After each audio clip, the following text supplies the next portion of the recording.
Alors, bonjour à tous.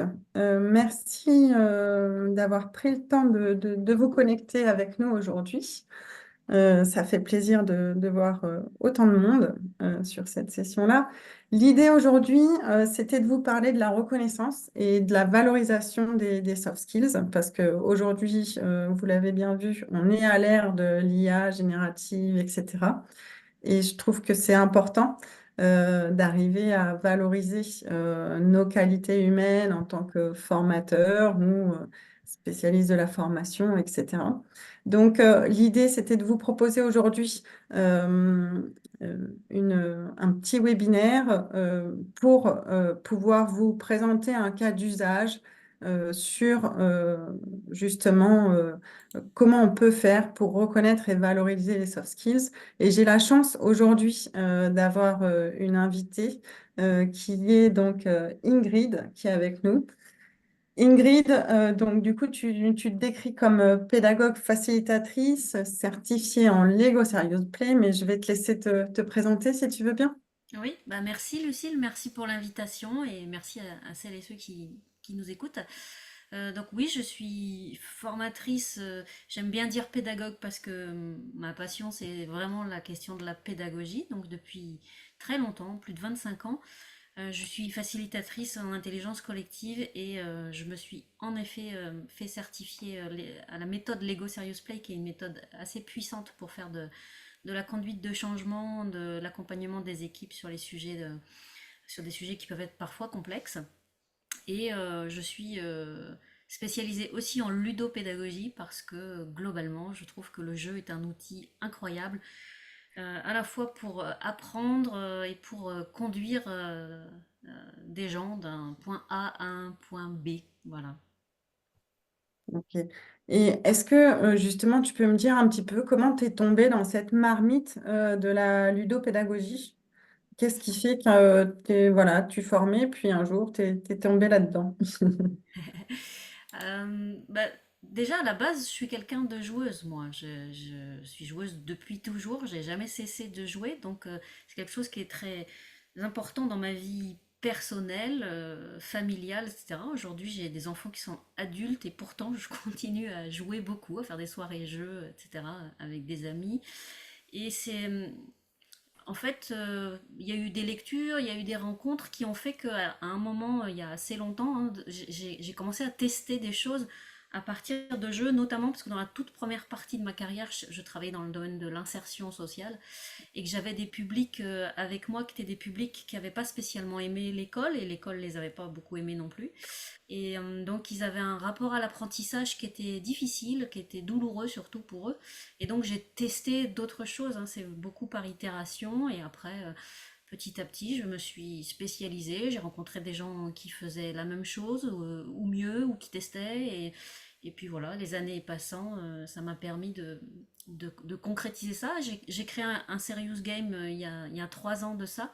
Donc, parce que j'avais envie d'aller jusqu'au bout du cycle, donc de créer mon propre outil. Et voilà, c'est un peu comme ça, au fur et à mesure du temps, des expériences et de la puissance qui se dégage de ça, qui fait que j'ai validé vraiment que ça avait vraiment beaucoup d'intérêt pour mes apprenants comme pour les gens que j'accompagne sur des problématiques d'équipe. Ok. Ouais, tu vois un impact sur tes formations en général par rapport à cette pratique pédagogique qui est la ludopédagogie. Oui, oui, en sachant que je n'utilise la ludopédagogie que de temps en temps, hein, Oui. c'est pas forcément le fil rouge de mes formations, ça reste des outils, donc Mm. ça vient servir certaines séquences pédagogiques, ça vient servir certains objectifs pédagogiques. Je l'utilise pas forcément avec tous mes groupes, parce qu'il faut que le groupe soit un peu disposé et puis que ça s'y prête. Mais enfin, dans 95% des cas, oui, je l'utilise et c'est apprécié. Et au débrief, toujours, on a des belles révélations. Ok. Et justement, en termes de reconnaissance et de valorisation des soft skills, toi, en tant que formatrice, est-ce que tu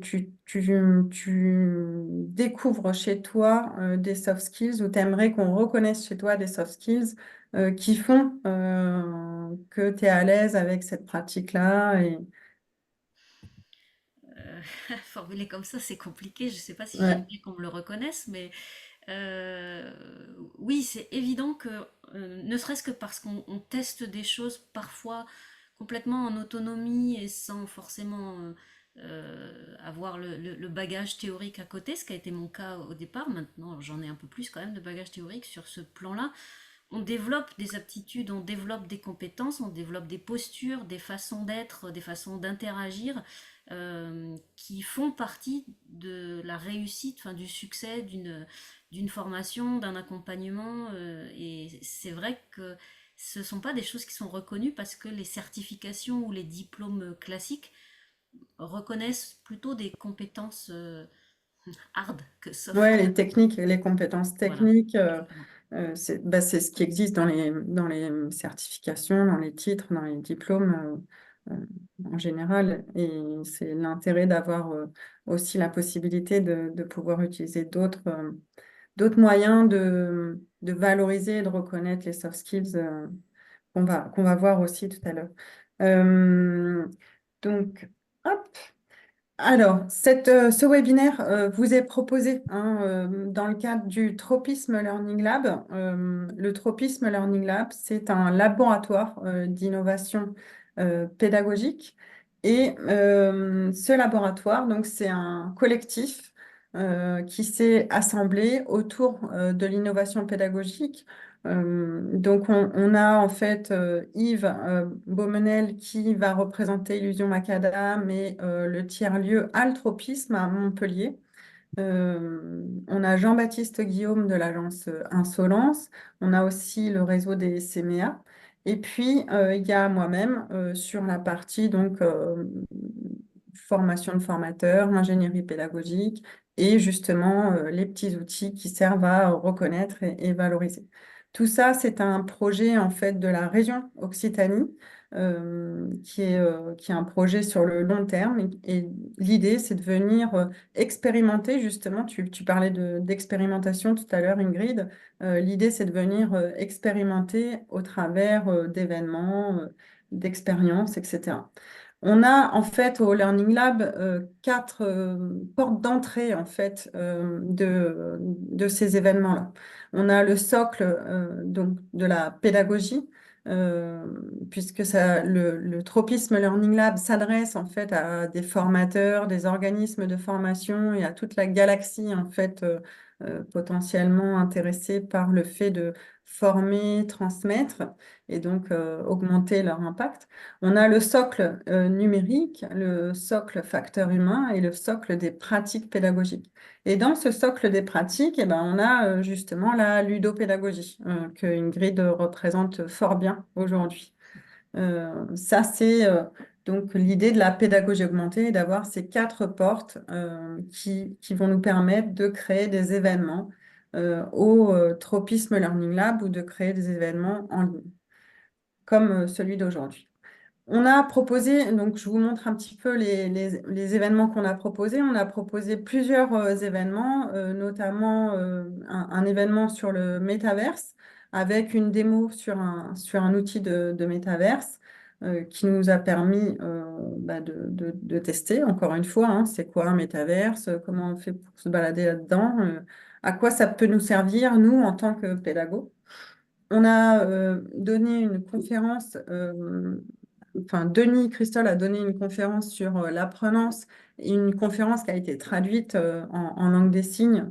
On a la chance à Altropisme d'avoir une communauté sourde et aussi d'avoir des interprètes, etc. Donc ça permet de rendre aussi accessible. On a fait le Festival de l'apprendre dans le métaverse, justement, où on a parlé Open Badge et ludopédagogie. Et puis, on a fait aussi un premier bain en langue des signes où on a inversé le handicap. On a interdit aux entendants de parler, par exemple. Et du coup, l'événement était 100% sourd. On a présenté aussi une partie sur l'IA générative. Donc, c'est aussi, ça fait partie des thématiques hein, qu'on peut présenter, qu'on peut essayer de présenter au Learning Lab. Et puis, on a testé aussi le co-design avec des ateliers pour produire en fait des petites séquences avec tous ceux qui voulaient participer. Donc, on a travaillé avec des gens qui se sont rendus disponibles pour venir tester en fait la gamification justement d'une séance de formation. On a fait aussi un petit hackathon. Donc le hackathon, c'était une expérience à base de réalité virtuelle et justement sur les soft skills, où on a en fait testé euh, en tant que novice la création de capsules en fait réalité virtuelle. Donc on savait pas le faire et au bout de 2 jours, on a produit des capsules réalité virtuelle. Alors, au cœur, ça fait partie des expériences du Learning Lab. L'idée du Learning Lab et l'expérimentation aussi sur ce Learning Lab, c'est de venir reconnaître et de valoriser les soft skills de ceux à qui on demande beaucoup en fait ces dernières années, les formateurs. On leur demande de changer leur pratique, de sauter dans la digitalisation. Aujourd'hui, c'est l'IA, il y avait le Covid, etc. On voit bien que le métier de formateur change énormément et évolue énormément.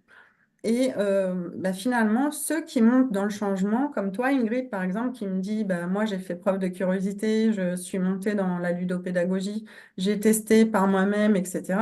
Finalement, on ne valorise pas tellement, enfin, en tout cas, moi, c'est le constat que j'en avais fait, je ne sais pas quel est ton constat, mais on valorise pas bien, en fait, ces, ces personnes qui vont apprendre, tester, s'engager dans le changement et aller développer leurs pratiques pédagogiques. L'idée, c'est de venir justement valoriser, en fait, euh, avec en gros, finalement, qu'est-ce qui fait qu'un formateur devient compétent, par exemple, sur la ludopédagogie? Si je prends ton cas, Ingrid, j'imagine que même si tu étais joueuse, en fait, au départ, du coup, tu étais novice sur les techniques, les mécaniques de jeu et compagnie. Donc, au début, tu as fait preuve de curiosité. Du coup, cette curiosité, elle n'est pas reconnue, en fait, quand on se forme et qu'on apprend. Donc, l'idée, c'est de venir reconnaître, par exemple, un premier niveau de curiosité. Ce premier niveau de curiosité, c'est par la curiosité, c'est la première marche, en fait, qui va nous permettre d'augmenter ces pratiques ou voilà, d'apprendre quelque chose. Ensuite, ce qui va rentrer en ligne de compte, tu l'as bien décrit dans ton parcours, Ingrid, c'est l'aisance. Finalement, plus je vais jouer, plus je vais tester, plus je vais être à l'aise avec cette pratique de la ludopédagogie, par exemple, et bah, je vais devenir de plus en plus à l'aise, jusqu'au jour où je vais l'intégrer en fait dans mes pratiques pédagogiques. Comme tu le disais tout à l'heure, Ingrid, tu as du coup ajouté un moment dans tes séquences pédagogiques des séquences de ludopédagogie et tu le fais, voilà. Donc ça, c'est le palier architecte. En fait, c'est le moment où on va pouvoir l'injecter dans nos pratiques. Et puis, il y a le moment où on devient passeur, en fait, parce qu'on a acquis en expérience, on a décortiqué tout ça, et on va pouvoir finalement mieux transmettre son contenu. Finalement, qu'est-ce qu'on va venir valoriser en termes de soft skills? Ben, c'est cette curiosité, l'appétence, l'aisance et puis l'expérience. C'est les trois briques qu'on va venir valoriser. Ces trois briques, c'est en fait ce qu'on appelle l'apprenance et c'est ce qui arrive avant l'apprendre. Hop. Est-ce que donc tout ça peut venir se valoriser à travers ce qu'on appelle des open badges? Est-ce que vous pouvez peut-être réagir dans le chat ou avec des... Est-ce que vous avez déjà entendu parler d'open badge?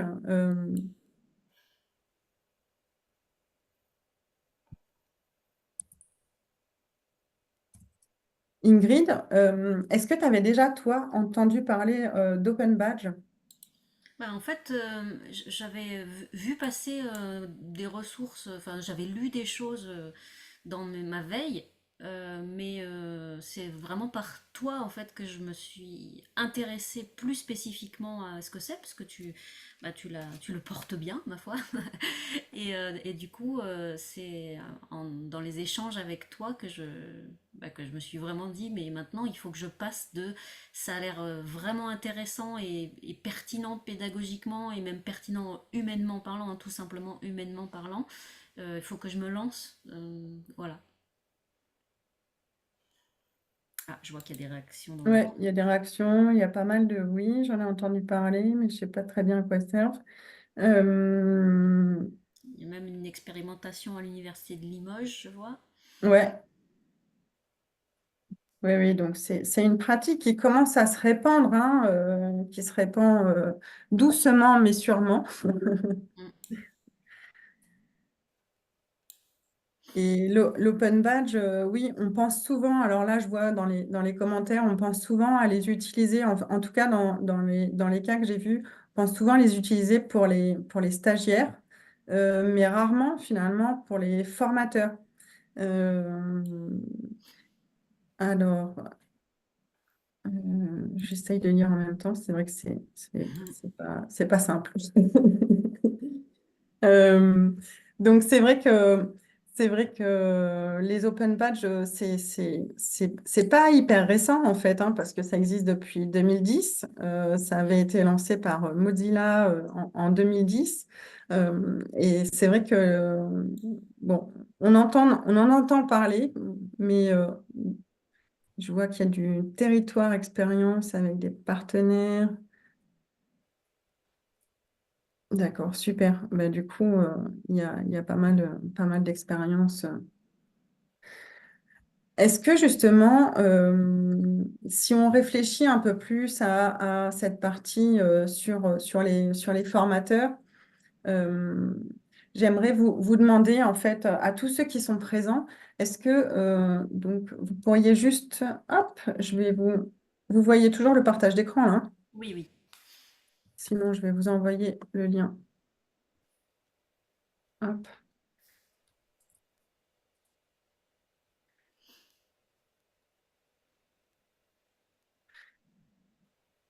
Pendant que les gens se connectent, il y a une question de Christophe dans le chat qui dit: est-ce que vous connaissez l'association Reconnaître? Alors, bien sûr que je connais l'association Reconnaître, parce que l'association Reconnaître, donc, est une association nationale qui a pour objectif justement de promouvoir les badges, la reconnaissance surtout, la reconnaissance ouverte, puisque en fait l'idée de la reconnaissance et de la philosophie de la reconnaissance, c'est de venir justement reconnaître ce qui aujourd'hui n'est pas reconnu par les titres et les diplômes, c'est-à-dire ce monde formel. Il y a ce monde formel des titres et des diplômes, et puis il y a la philosophie de la reconnaissance qui est l'objectif étant de venir valoriser, reconnaître euh, plein de choses en fait. Potentiellement, c'est plein de choses et c'est là où des fois c'est un peu large comme thématique. Aujourd'hui, l'idée c'était de vous présenter plutôt voilà, une petite brique de ce que peut être la reconnaissance à travers l'expérience des formateurs et le fait de venir valoriser et reconnaître. On peut reconnaître une participation à un événement. C'est par exemple ce qui a été fait avec Ingrid, justement, qui organise chaque année le Serious Game, le Toulouse Serious Game. Il y a eu un petit badge de participation qui a été réalisé, mais on peut venir reconnaître plein de choses, en fait, venir reconnaître le fait qu'on adhère à une philosophie, le fait qu'on contribue à telle association. On peut venir reconnaître en dehors, en fait, de ce qui est le monde formel et même du travail, en fait. L'idée, c'est ça aussi. Donc, D'ailleurs, les deux sont complémentaires parce qu'ils ne s'opposent pas, ils sont vraiment très complémentaires. La certification ou le diplôme reconnaît des choses normées. exactement. Le badge, il vient reconnaître d'autres choses qui peuvent se rejoindre et ou qui peuvent être différentes. Moi, je sais que, encore une fois, parce que j'ai travaillé aussi avec des publics en difficulté, parfois quand on rate un examen, on rate un diplôme, on rate une certification, on a le sentiment qu'on ne sait rien faire, ou c'est ce qui nous est renvoyé en tout cas, alors que c'est Exactement. faux. On sait faire énormément de choses, juste on n'a pas encore coché toutes les étapes pour être reconnu d'après un référentiel qui est décidé par des professionnels ou l'État ou peu importe. Et ça, je trouve ça pédagogiquement hyper intéressant et humainement aussi très valorisant de pouvoir dire à des gens, bon, pour l'instant, tu n'as pas le diplôme, ou tu as le diplôme d'ailleurs, mais tu as aussi telle compétence. Tu parlais de curiosité tout à l'heure. Moi, je trouve Mm. qu'un apprenant qui est curieux, il a une qualité bien supérieure à quelqu'un qui va savoir répondre par cœur à des choses, mais qui n'a aucune curiosité pour aller approfondir. Donc, c'est vraiment, faut pas les opposer. C'est deux démarches qui sont très complémentaires et je trouve que c'est un cercle vertueux parce que ça tire tout le monde vers le haut. On a envie en fait d'être reconnu pour ce qu'on sait faire, même quand on n'est pas forcément dans une logique de diplôme ou de certification, ce qui est le cas par exemple à mon âge aujourd'hui. Oui, et je rejoins tout à fait ce que tu dis, c'est-à-dire que c'est vrai que on a été aussi habitué hein, dans notre éducation, etc., dans le schéma un peu scolaire, à avoir des notes, à être noté sur le résultat, en fait. Et le titre et le diplôme, c'est le résultat d'une formation. Mais c'est vrai que pendant la formation, où on est peu ou pas valorisé sur ce qu'on va fournir en termes d'efforts, par exemple, de curiosité, d'engagement, qui fait que ben voilà, même si j'obtiens pas le résultat, je serai valorisée pour cet effort que je mets en place d'aller chercher, en fait, d'aller creuser la thématique. Et c'est de là que m'est venue un peu cette idée sur le fait de reconnaître ces différents niveaux hein, parce que finalement, qu'on soit formateur ou pas, le fait de devenir expert dans un domaine ou le fait de travailler sur un domaine va nous permettre en fait de, de voir ces différents paliers. En fait, on peut très bien venir reconnaître et valoriser ces différentes étapes. On peut venir reconnaître des choses aussi.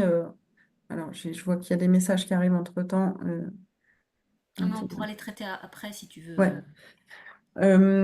Donc, c'est vrai que du coup, ça permet déjà de reconnaître ce qui aujourd'hui va nous différencier aussi un peu, hein,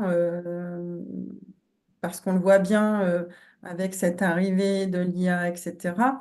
euh, il y a des choses, il y a des compétences sur lesquelles on va être quasiment à pied d'égalité, en fait. Et ce qui va faire la différence, c'est ce qui fait de nous des humains. Donc, comment on fait pour apprendre, comment on fait pour du coup, si je reviens sur les soft skills, c'est quoi nos capacités d'écoute, le travail d'équipe, par exemple, comment on fait pour valoriser le fait que je sois capable de travailler en équipe, c'est un peu tout ça qui vient se questionner, en tout cas, là-dessus. Sur la ludopédie, alors, je reviens juste, je fais un arrêt hop, sur les questions qui sont posées. Est-il possible de rendre visible sur LinkedIn? Euh, donc je vois que Christophe a déjà fait une réponse. On peut partager en fait ces certifications, ces micro-certifications, ces badges dans LinkedIn, euh, dans un post afin de ne pas perdre l'image. Voilà, donc Christophe répondait qu'on peut en fait, voilà. Et d'ailleurs, pas seulement dans un poste, hein, puisque dans la rubrique expérience, compétences, certification Oui, elles viennent en cours, s'ajouter avec un numéro exactement, on peut les d'authentification. ajouter avec un lien direct. C'est ce que j'ai fait récemment, parce que je participais à une fresque de l'intelligence artificielle et ils délivraient un Oui, badge à l'issue de cette fresque. Et donc, je l'ai intégré dedans puisqu'il y a un lien hein, qui amène à ce badge. Donc oui, c'est tout à fait possible. oui. Christophe, tu veux peut-être ajouter quelque chose? Je te vois. Oui, merci. C'est juste qu'on perd l'image simplement. C'est pour l'instant, en fait, Oui, il y a pas d'accord qui a encore été trouvé. Pourtant, oui, ça fait plus de 15 ans entre les concepteurs et LinkedIn. C'est une bataille qui dure pour pouvoir qu'il y ait l'intégrité en fait des éléments du badge qui soient maintenus, notamment les endossements, la documentation des badges, etc. et l'image. Donc là, quand on l'intègre comme une micro-certification ou un certificat dans LinkedIn, on perd l'image. Donc Oui, c'est vrai. Il y a juste pour moi, le ouais, visuel d'un badge, voilà. On voit que blason. c'est un badge, mais le badge, l'open badge, c'est quand même une image. Dans un premier temps, c'est quand même ça, on les voit hein, sur l'écran là de oui, c'est Lucille une là. image. Ouais, pardon, vas-y. D'ailleurs, j'en profite pour dire que je reconnais la matrice du dôme de Caen qui a créé ça en Creative Commons. Donc, c'est chouette d'avoir un environnement de réflexion autour de ces questions-là qui partage les données. Donc, ce sont des visuels qui sont réutilisables. Il y a même eu des générateurs de visuels qui ont été Oui, créés. Ça permet effectivement de garder le fond et puis de se faire sa propre bibliothèque de badges en gardant la grammaire globale de la matrice c'est avec les ça. catégories et les niveaux. Donc voilà, on perd ça quand on transmet sur LinkedIn comme un certificat. Voilà, c'est juste ce que je voulais rajouter. Merci beaucoup, Christophe, pour Bien. du coup, cet ajout. Donc, Christophe, hein, pour ceux qui ne le connaissent pas, bah, je te laisse te présenter. Écoute, hein, c'était pas prévu, mais vas-y. Oui, je m'appelle Christophe Delamarre. J'ai créé une société de consultants qui s'appelle Rhizomia et je fais de l'assistance à maîtrise d'ouvrage et de la formation sur des questions de reconnaissance ouverte et d'open badge essentiellement. Je suis consultant en pédagogie, en ingénierie pédagogique. Et surtout, j'ai cofondé l'association Reconnaître dont je parlais dans le chat, qui fait la promotion de la reconnaissance ouverte depuis pratiquement l'existence des badges, avec une équipe de joyeux lurons, avec voilà, les frères Petitqueux, Serge Ravet, etc.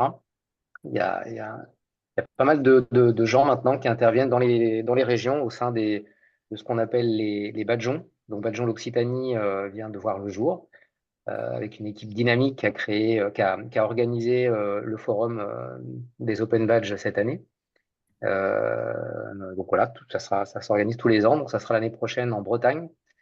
Et voilà, c'est ce que je voulais dire. Voilà, donc effectivement, je fais partie du collectif Badjon aussi. Mm. Occitanie, du coup, puisque moi je suis à Nîmes, si jamais vous n'aviez pas, vous aviez pas vu. Donc, qu'est-ce qui serait important pour vous en termes de soft skills à reconnaître et à valoriser? Donc, je vous laisse euh, compléter des petits mots qui vous viennent à l'esprit avec le... Est-ce que tout le monde a pu se connecter? Ouais, c'est en train. Super. Parce qu'on parle beaucoup de soft skills, mais finalement, il y a peu de... euh, il n'y a pas encore de consensus sur ce que sont les soft skills et comment on fait pour les valoriser, les reconnaître.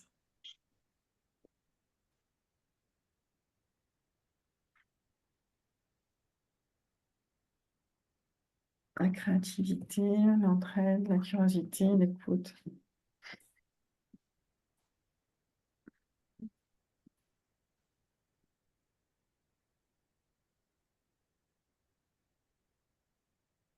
l'ouverture, l'expérimentation.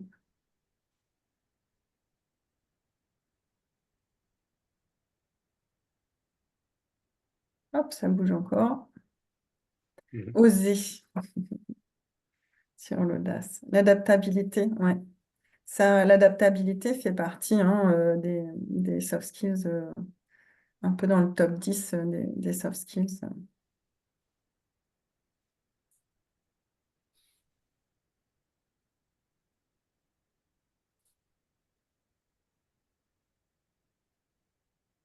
Hop. Donc la curiosité, bon, j'en ai parlé, alors du coup, j'ai un peu biaisé, je pense, les réponses. Du coup, elle arrive en premier. L'adaptabilité, la bienveillance, la créativité. Donc voilà, typiquement, je mets ça un peu dans les questions. Comment on ferait pour venir valoriser, reconnaître voilà, de la curiosité? Comment on ferait pour venir reconnaître de l'assertivité, de la coopération? Tout ça, c'est des questions en fait qui sont intéressantes à se poser sur la conception, voilà, de la reconnaissance. Qu'est-ce qu'on a envie de reconnaître et quels sont les critères qui fait qu'on peut reconnaître finalement cette, euh, cette, euh, cette soft skills, tout simplement. Hop, merci. Hop. Ah, je vois il y a encore des petits qui arrivent. Si on prend le cas de la ludopédagogie, par exemple, euh, de la ludopédagogie avec ces quatre fameux niveaux, donc je suis formateur et on a eu un grand débat là-dessus avec Ingrid. C'était assez intéressant quand on a voulu travailler sur ces quatre niveaux de badge en fait sur la pratique de la ludopédagogie. Et on a eu une grande conversation, Ingrid, je ne sais pas si tu te souviens, sur Ah les si? critères. Sur les critères que faisait, qui étaient différents en fait suivant. Donc par exemple, sur le premier palier, le pionnier, si on avait envie de reconnaître la curiosité pour la ludopédagogie, qu'est-ce qu'on mettrait en fait comme critère en place? Et c'est l'objet du petit brainstorming que je vous propose là. Qu'est-ce que finalement on pourrait proposer? Et puis après, Ingrid, on dira ce qu'on s'était dit. Qu'est-ce qui fait que, par exemple, on devient ludopédagogue averti comme Ingrid? Où est-ce qu'on mettrait Ingrid, par exemple, dans les cases?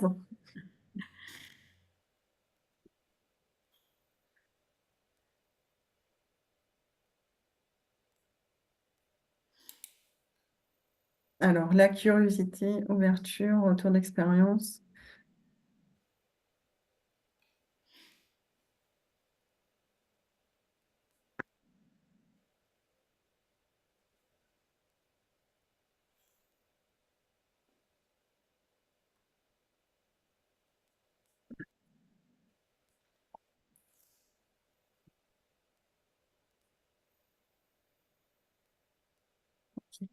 Bon, c'est pas facile comme question, hein. Je suis bien consciente que je vous pose D'autant la que déjà, question. il faudrait qu'on définisse Qui est qui? Ouais. ce qu'est la ludopédagogie. Est-ce qu'on a une définition commune de la ludopédagogie? Ah, ça, je suis pas sûre. Toi, tu en as une? Tu peux en proposer une? Bah, pour moi, c'est la pédagogie, c'est le jeu qu'on met, le jeu ou les techniques ludiques qu'on met au service de sa pédagogie pour servir des objectifs pédagogiques.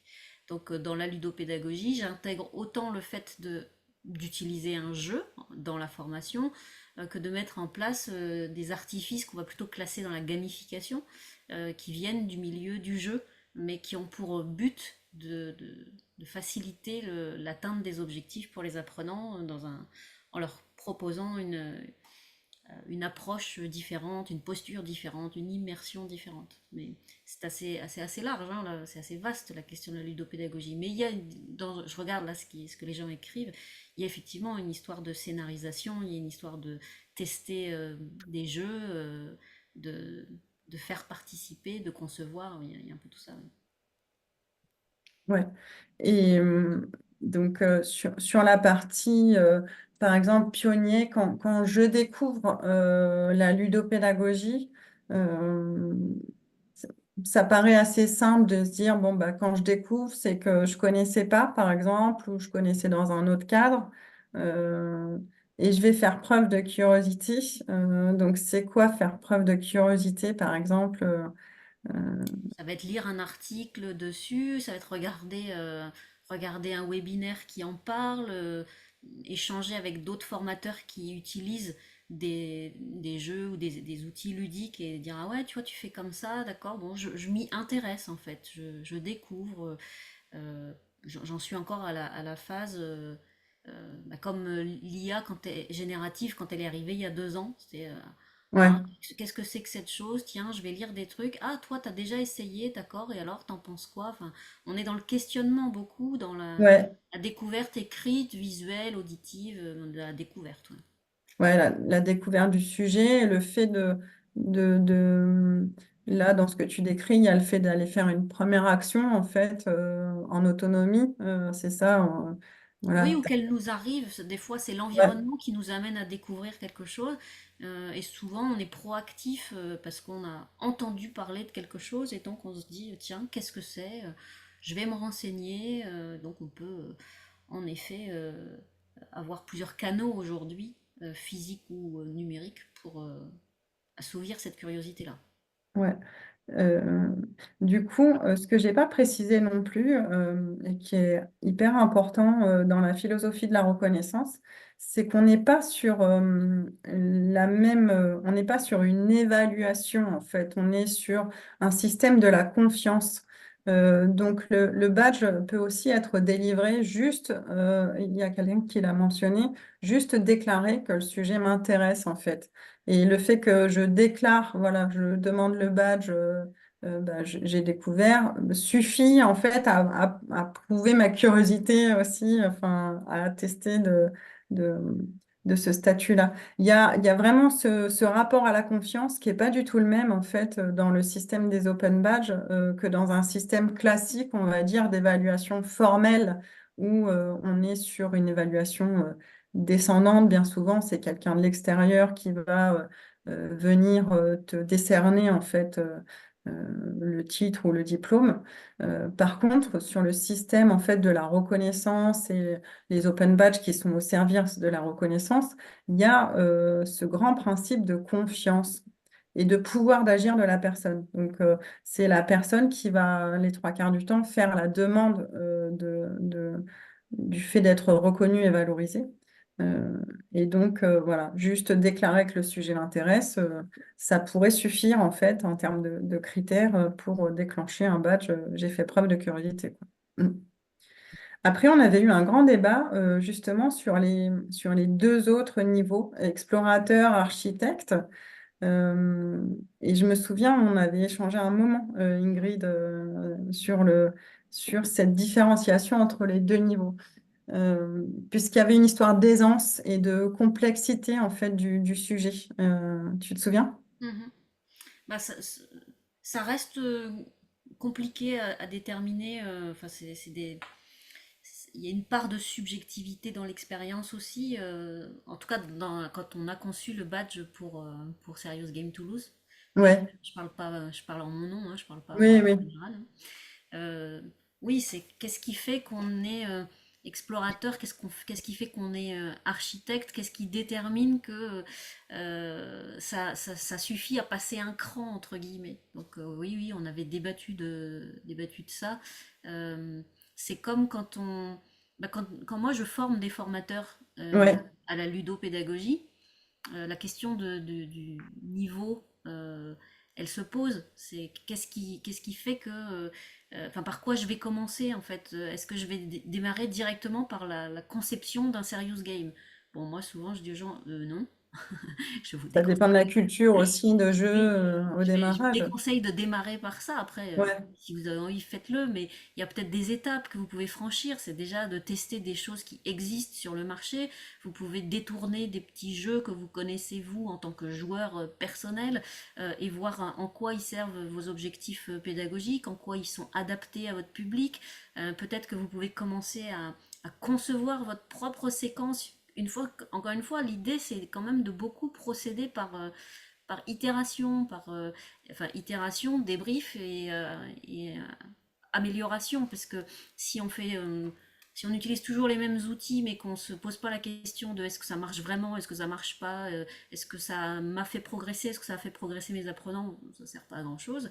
Mais par contre, si on se dit ah ça c'était une super séquence, mm, je peux encore l'améliorer la prochaine fois, je vais tester telle autre chose parce que j'ai bien vu qu'il y avait un gap. Ou à l'inverse, j'ai testé, mais franchement, c'était pas terrible. Il y a eu beaucoup de problématiques, etc. Donc la prochaine fois, je fais pas comme ça. Bah, par itération, on progresse. Jusqu'à ce qu'un jour, on se dise, non, mais en fait, par rapport au sujet de ma formation, par rapport à mes apprenants, et surtout, encore une fois, je ne le dirai jamais assez, hein, mais par rapport à mes objectifs pédagogiques, j'ai besoin de créer mon propre jeu. Et donc, je vais créer mon jeu de toutes pièces qui me servira d'outil fil rouge pendant ma formation. Bon, pour en arriver là, il faut être quand même passé par différentes étapes. Donc, quand on a discuté toutes les deux de la question des open badges et que tu m'as renvoyé des questions, ben, il a fallu que je me pose la même question. Ouais, La- finalement, qu'est-ce qui se passe dans le process? Comment il s'approprie en fait bah déjà au démarrage, quand tu n'as pas de culture jeu, il va falloir acquérir, donc faire preuve de curiosité, d'aller chercher un peu, etc. Donc on est bien sur la partie pionnier. L'explorateur, pour toi, finalement, c'était plus celui qui va utiliser des jeux existants et voilà, qui va juste appliquer en fait cette partie-là, si je me trompe pas. C'est ça? Oui, c'est ça. Ouais. Et puis l'architecte, on était sur un niveau un peu plus voilà, aguerri, où on va pouvoir travailler soi-même sur la création de jeux. Toi, tu étais plutôt sur cette partie-là du concepteur. Et donc là, on voit bien déjà voilà, ce qui se passe sur le processus apprendre, en fait, et le fait de pouvoir être valorisé sur ce processus-là. Ça pourrait être pertinent pour les gens que tu formes. Oui, oui, oui, oui. Et, enfin, que ce soit sur ce sujet-là ou sur d'autres, c'est Ouais, intéressant parce que, encore une fois, pédagogiquement, ça permet aux gens de voir comment ils progressent, par quelles étapes ils sont passés, de conscientiser ça. On le sait, ou pas d'ailleurs, mais ouais, avoir un comportement réflexif en formation, c'est hyper important de, se, oui. de conscientiser, tiens, ça, je savais pas le faire avant. Mm. Maintenant, je sais faire ça. Ça veut pas dire que je suis arrivée au bout, je suis arrivée à l'objectif, mais je me rends bien compte que j'ai progressé, que j'ai osé, pour reprendre un terme qui a été mis tout à l'heure, j'ai osé, j'ai testé, j'ai expérimenté quelque chose et j'en ai tiré des conclusions, etc. Donc, j'ai Mm. progressé, en fait. Je progresse tout le temps et toute ma vie, je progresse. On est tous confrontés à ça dans n'importe quelle situation. Je sais pas, si on se lance d'un seul coup, on se dit tiens, je vais me lancer dans la pâtisserie. J'ai jamais fait de pâtisserie de ma vie, mais il n'est jamais trop Ouais, tard. tu passes à chaque fois par ces Eh oui, étapes-là, en fait, la on va passer découverte, par des étapes l'exploration. où on découvre, Ouais. on lit des bouquins, on regarde des tutos, on lit les commentaires sur Marmiton, puis après on essaye des trucs, on teste, c'est bon, c'est pas bon. Ah, puis j'ai testé un nouvel ingrédient, c'était génial. Et on progresse, puis un jour peut-être on devient Cyril Lignac, je ne sais pas. Mm.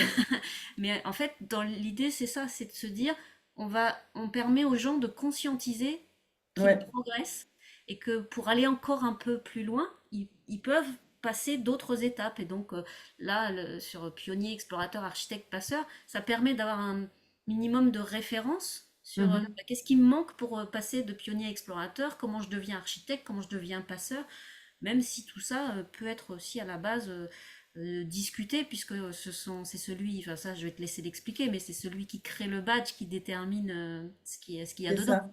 Oui, en fait, mais après, l'idée, c'est aussi ça, c'est potentiellement de pouvoir co-créer les badges, c'est-à-dire bah, faire participer ceux à qui tu vas attribuer le badge, faire participer sur les critères. Ça peut être hyper intéressant aussi, parce que ça permet voilà, de se mettre d'accord.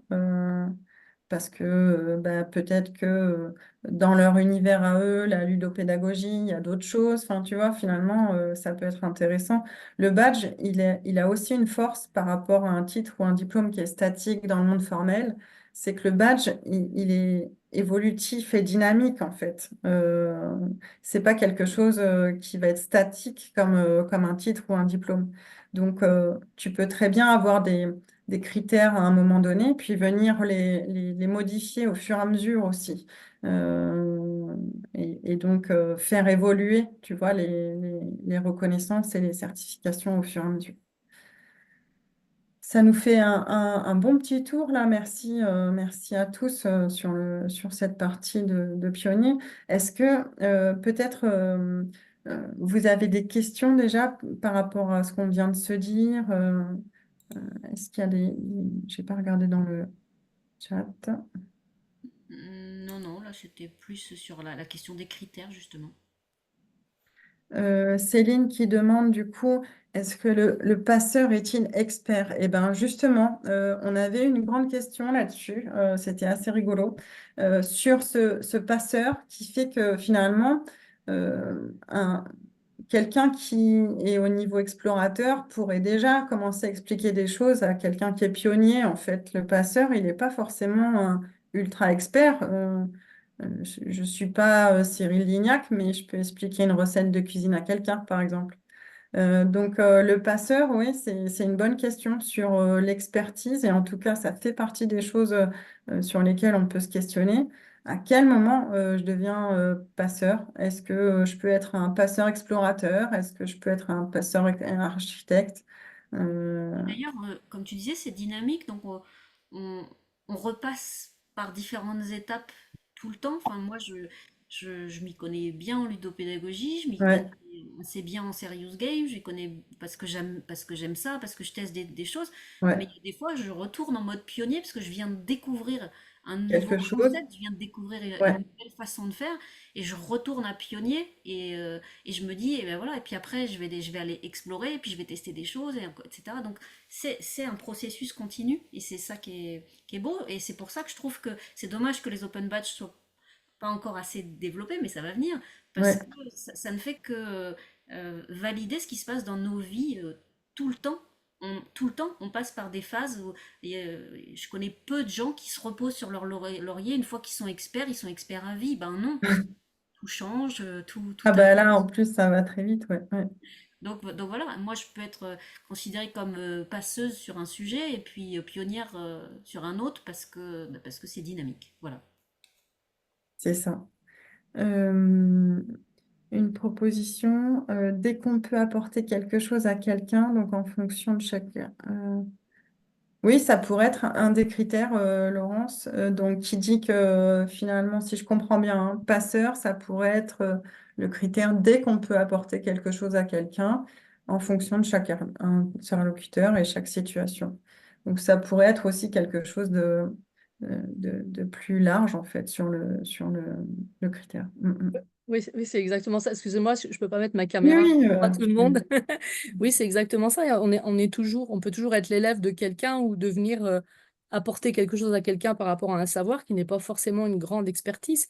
Dès qu'on en sait un petit peu plus, on peut passer déjà ce qu'on sait si la personne n'a pas ce même niveau. oui, Donc, c'est pour oui, ça que ça peut être vraiment à tous les niveaux. ouais, le passeur, oui. Mm. Mm. Le passeur pourrait être. Après, Et si on regarde par exemple dans le monde du numérique, celui qui était à un niveau expert en 2021, avant l'arrivée des Mm. IA génératives sur le marché, est-il toujours le même expert aujourd'hui si entre-temps il n'a pas pris la vague de l'IA? Ben non. bah, c'est sûr qu'il y a une obsolescence oui, pour le coup, de la compétence technique. Voilà, Là, donc, ça veut dire qu'effectivement, si tu ne réactives pas ton apprendre, ta curiosité, ton engagement, ben, en fait, c'est cette adaptabilité-là dont on parle là. Mm. c'est ça.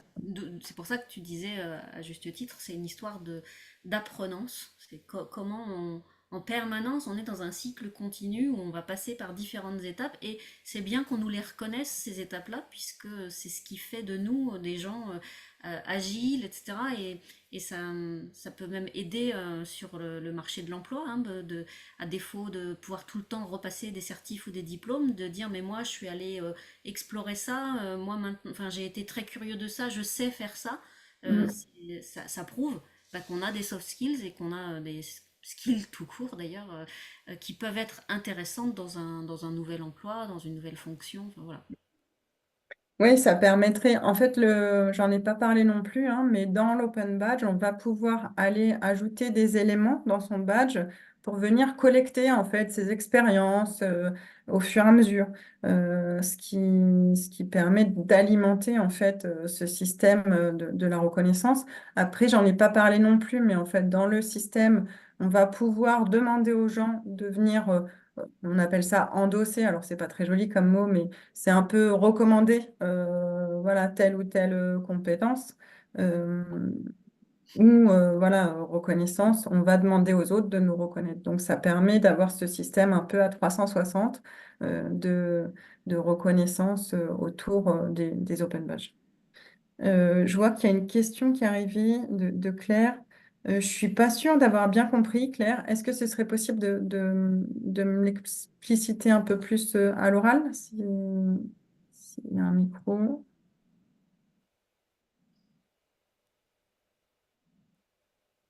Claire? Hop. Sur le rôle, donc la question de Claire, c'est quel rôle donner à l'IA dans la valorisation de ses soft skills? Euh, je suis pas sûre de bien comprendre. Euh, alors, je sais pas si le micro c'est bon pour vous, Claire? Non, on dirait pas. Ah, ok. Je vais essayer de faire avec ce que je comprends. Quel rôle donner à l'IA? En fait, je ne sais pas s'il y a vraiment un rôle pour le moment dans la valorisation des soft skills, mais en tout cas, euh, moi j'ai l'impression que les compétences techniques, de toute façon, sont de plus en plus vite obsolescentes. Euh, les soft skills sont du coup intéressantes aussi à venir valoriser et à venir reconnaître.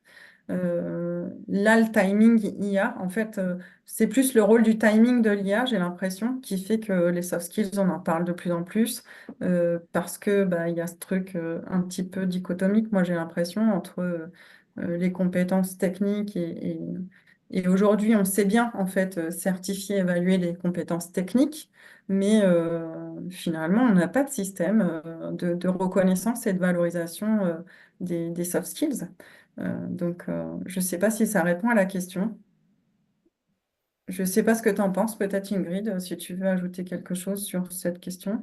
Ben, je suis pas sûre d'avoir bien compris aussi. Pour l'instant, je vois pas comment l'intelligence artificielle viendrait valoriser des soft skills, puisque par nature, les soft skills, ça va être entre humains qu'on va se les attribuer, qu'on va les reconnaître, mais peut-être que je comprends, peut-être qu'il y a des biais dans ma réponse, donc je ne sais pas. En tout cas, c'est vrai que on le disait déjà avant, c'est d'autant plus vrai aujourd'hui avec ce qui est en train de se passer du fait des IA génératives. Les soft skills im- sont impératifs pour euh, évoluer, s'adapter dans le monde qui arrive pouvoir garder aussi nos spécificités humaines, puisque les IA vont être capables de nous remplacer sur un certain nombre de compétences techniques, de contenu, etc. Donc l'idée c'est de s'organiser aussi pour bien travailler et valoriser ces compétences-là.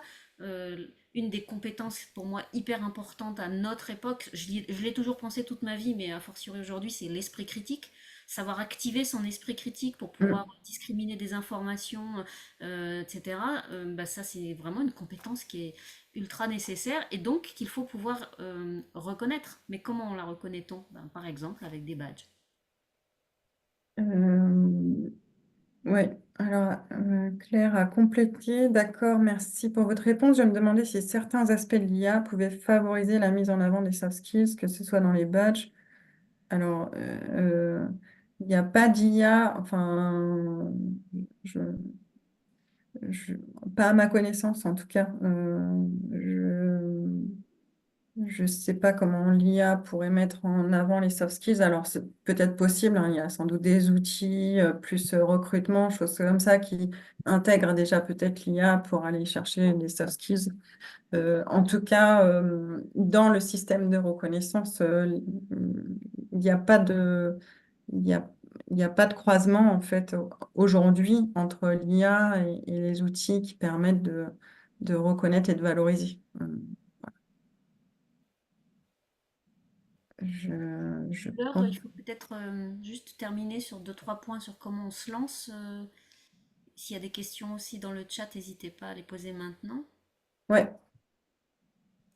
Donc, si vous voulez obtenir déjà le premier badge, qui est celui qui permet de soutenir en fait le tropisme Learning Lab, qui permet d'adhérer, vous scannez, vous pouvez scanner directement le QR code de soutien. Et après, comment on se lance sur cette démarche de reconnaissance et d'open badge? Il y a, comme le disait tout à l'heure Christophe, hein, des collectifs qui existent et qui sont locaux, régionaux en général. Il y a une cartographie, donc il suffit d'aller sur le site de l'association Reconnaître nationale pour aller voir cette cartographie des collectifs selon où vous vous situez. Et puis après, ben, évidemment, moi, je reste à votre disposition s'il y a besoin de se lancer dans cette démarche et dans le fait de venir valoriser et reconnaître. Alors là, on parle des soft skills, mais ça peut être tout à fait plein de choses qu'on ait envie de valoriser et de reconnaître. Ingrid, un petit mot de la fin peut-être? Ben, moi, j'ai envie de dire que enfin, quand tu m'as proposé de m'aider à mettre en place ce badge, qui, pour information, a énormément plu aux gens qui l'ont reçu, ça a été vraiment pris comme un cadeau au moment Mm, de l'événement du Serious Game Toulouse. Ça a été pris comme un cadeau et une valorisation. Les gens ont bien compris que c'était mm. pour valoriser le fait qu'ils viennent passer une journée, ils se mobilisent pour apprendre des choses, pour découvrir, pour tester, etc.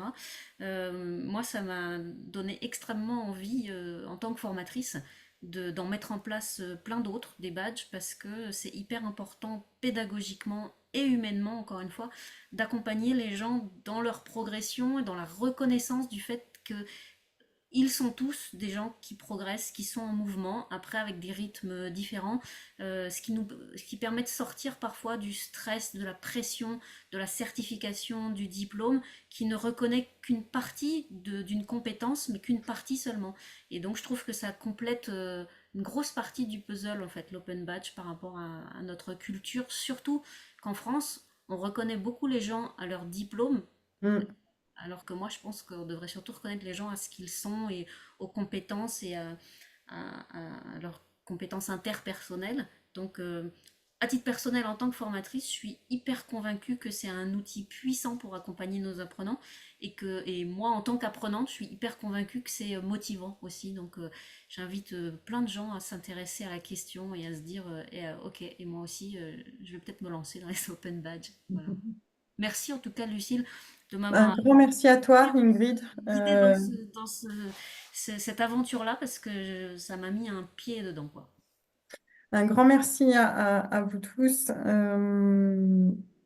Merci beaucoup d'avoir été là. Et puis, je me tiens à votre disposition, voilà, s'il y a des besoins, des questions, avec grand plaisir pour y répondre. Et puis, juste le mot de la fin. Donc, le Tropisme Learning Lab organise prochainement le Former par le faire à Toulouse. Et Ingrid, justement, va intervenir sur cet événement-là. Donc, pour ceux qui sont vers Toulouse ou à proximité, vous allez pouvoir vous inscrire à l'événement euh, Ouais, que vous il y aura plein retrouverez. de sujets autour de l'innovation pédagogique. Voilà, Ça l'innovation va être pédagogique, il y a avancé les avec neurosciences aussi. voilà, Ouais. jeu, mais il y aura aussi les neurosciences, il y aura le corps, le mouvement, la fabrication. Enfin, c'est une super journée, donc on vous invite à vous inscrire. C'est gratuit et c'est le 2 octobre aux Imaginations Fertiles à Toulouse. Merci à tous. Merci beaucoup, Ingrid, pour ta présence. Merci. Et puis, à très bientôt. À très bientôt. Au revoir.